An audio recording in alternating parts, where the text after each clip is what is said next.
US EPA. Then you get very interested in other people's proposals and get very interested in how honest are they. Because if they're not very honest, then you can unmanipulate their benefit cost analysis, and you can prevent the United States from building or allowing to be built some truly terrible horror that also hurts the environment. That's why you care about it. Is this stuff accepted? Well, oddly, for building a government project, it is accepted. Whereas for an environmental regulation, it's not accepted. So if the EPA wants to make a regulation, remember how they proceed. They start off with public health. They don't say the public health is worth $100 million. They just say it protects public health, and then the rest of the stuff rolls from there. So if you want benefit cost analysis at the EPA, you have to force them, what you do is you force them to say how much the public health they created is worth and compare that to the costs of whatever regulation they want. They don't want to do that for obvious reasons. In practice, in California, we do it. So US EPA doesn't, but in California, if you go to the Air Resources Board and you actually go and listen to the entire discussion of a potential regulation, you really will have an intelligent discussion of what the benefits and costs of the regulation are. They do have a pretty good idea of what it's worth to them, and they will walk away from things that don't have good benefit cost ratios. Nothing in the law says they have to do it, but they do. I guess my comment on it is California has tough environmental laws. So if you can have tough environmental laws, and you don't have to have them, no one's forcing us, then you've got to make it attractive to your citizens. How do you make it attractive to your citizens? By not doing stupid stuff. So if we want to have tough environmental laws, and we have citizens who are basically with us, and we do, and we don't do inane things, right? We do things that have actual benefits, we have some idea that they're greater than the costs, then we can keep our political support. So I would say that this last thing is true, that finding efficient ways to do regulation matters to us, and we do it, A, because we care about the environment, and B, because it keeps the support for cleaning up the environment. I'll give you an example in a paper that we heard in the graduate class today. So everywhere in the United States, they took volatile organic compounds, VOCs, out of gasoline. Why? Because VOCs are a component of smog and a component of making ozone.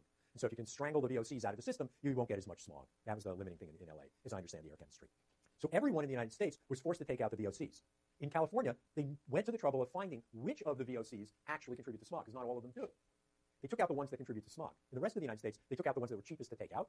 And when you look at the data which these regulations go into effect, you see a sharp drop in the ozone levels in California and no sharp drop in the rest of the United States. So we actually cared about the results and did it right, and others didn't. So that's why you might do that kind of stuff. All right, so I think I've said enough about benefit cost analysis. I've said enough about interest rates. I skipped a lot of slides, right? But that's okay. Can I go and start green accounting? I wanted to get to green accounting and sustainability. That's why I skipped a lot of stuff. We are now beyond where I think I can reasonably test, to tell you very honestly. You're studying for the final ended 2 minutes ago.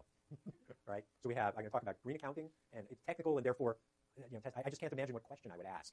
And sustainability, I also can't imagine something reasonable to ask. And we have 2 review dates. So we're okay. If you made it to this point, you made it. Let's talk about green accounting. Why would you do such a thing? I go find slides. But you can tell me, why would you do green accounting? Or what is green accounting? Anyone willing to tell me? What's green accounting? Come on. Green accounting. Greening the national accounts. What does it mean to you? You don't have to be right. It's okay. What does greening the national accounts mean to you? What's not in the national accounts? Environmental values are not in the national accounts. That's absolutely right. And so, no, I don't want to go there. I want to come over here. I don't want to get this. So environmental stuff is not in the national accounts. Absolutely not. What other stuff is not in the national accounts? I'm going to say GDP. So the amount of carbon in the atmosphere is not in GDP. Right? It's the value of the U.S. economy, like these days $15 trillion. Name some other big things that are not in GDP. Some really large things that are not in GDP that you care about. What? No, you can do population. Population per se is not there, but people do talk about GDP per capita. Yeah. And so if you can compare the U.S. and China, surely you want to start talking about GDP per capita. Same India. Yeah. Because otherwise you get some very strange ideas. Completely absent. Just like all benefit cost analysis, I take all of the income in the United States, I add it together, and I'm done. Literally, all the payments to capital, all the payments to labor, add those things together, and that's my measure. That's the measure. Someone says GDP went up by 3% this year. That's what happened. What's not in it? No, what's not? What else is not in GDP? Completely absent. So if I have a big pool of oil, suck it up and sell it, the selling of it shows up in GDP. The fact that the oil went away shows up nowhere in the national accounts. Nowhere. What else? What else doesn't show up? What do you do with your lives? How many of you work 24 hours a day? One of you. Now, the rest of you, you don't even work 24 hours a day. And you have a hobby, right? You got a hobby? Yeah. Does your hobby show up in the national accounts? Okay. So if you go off and dance for an hour, do the national accounts go up? No. So no leisure shows up in the national accounts, right? So everything, a lot of what people do that they like to do shows up nowhere in the national accounts. It's just not measured. That's not what they do. How does the change in the amount of work done affect the national accounts in a way that you think is significant? So I say it another way. She likes to dance. My mother liked to dance. Yeah, so across 70 years, if I found roughly equivalent people, way too bright college students in this case, that describes all of you, and I looked, I think you'd find there's a lot of things they did in common. It didn't change. Well, what did change over that time period? If you take yourself back to 1955, it's America in 1955 again. And you look around. What would you see that was different? Well, yeah, you wouldn't see high-tech watches and these things and computers. Equal opportunity. I don't think anyone ever said those words. Right? We have the various amendments to the Constitution that said you weren't allowed to do this, that, and the other to people who were black, like charge them poll taxes so they couldn't vote, not let them vote because they were black, etc. In that sense, there had been a history since the 1860s, but the words equal opportunity, I don't think they were spoken yet. But you couldn't see that. What would you see? But it would be obvious. What? I can see that today. Look at it. If you walked on the streets in 1955, what would you see?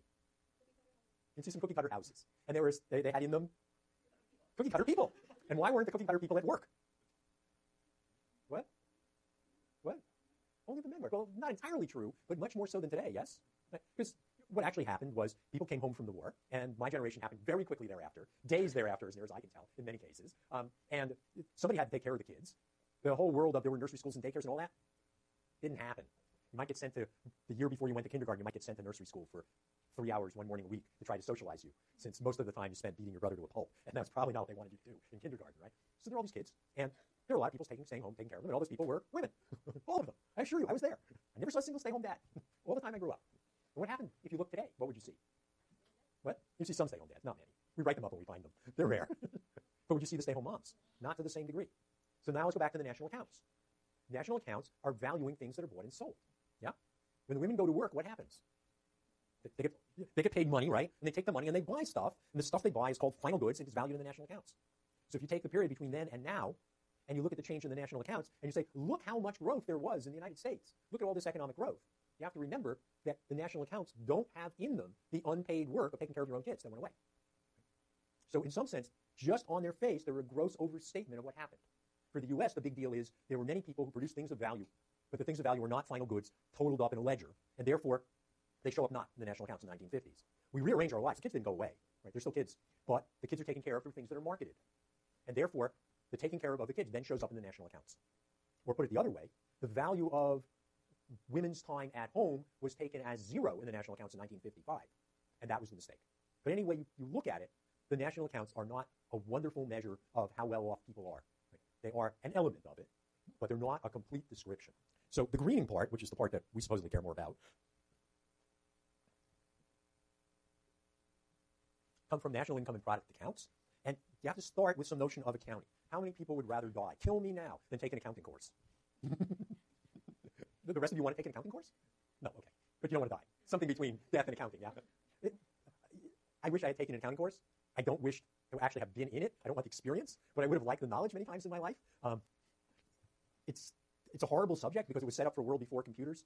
So it was set up to create a set of ledgers, how much I spent, how much I got in, etc., and have the ledgers done in such a way that was hard to make mistakes.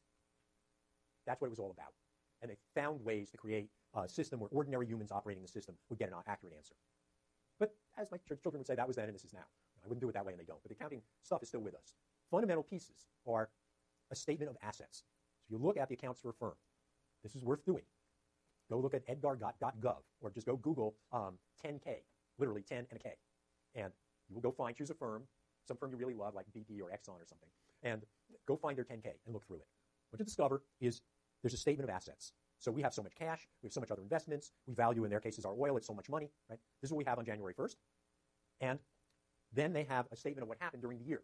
Roughly, this amount of money came in, that amount of money went out. They break it up into categories, and if you're an accountant, you care, right? Then they have an assets account on the next year, and the things properly interlock. If I had $100 million at the beginning of the year, and I spent 20 and made 30, then my asset statement at the end of the year is going to show 110 mil. So a firm has asset statements, then it has statements about its earnings, then it has an asset statement, and they're tied together. The national income and product accounts are just a measure of what happened this year. There is no asset statement before and after. Do we care? Yeah. So the state of Texas says, unlike you Californians, we know how to run a state right. We have minimum government interference. We have low taxes. And our state is booming to beat the band, and you're not, and that's because you're left-wing pinkos. And probably you don't even go to church. You're atheist left-wing pinkos, etc. Well, is it true? It may not be true. The reason why it may not be true is that you can see the income statement, but you can't see the asset statement. So if you went to Texas and you started looking around, you might discover that not spending money means that you don't have a water supply.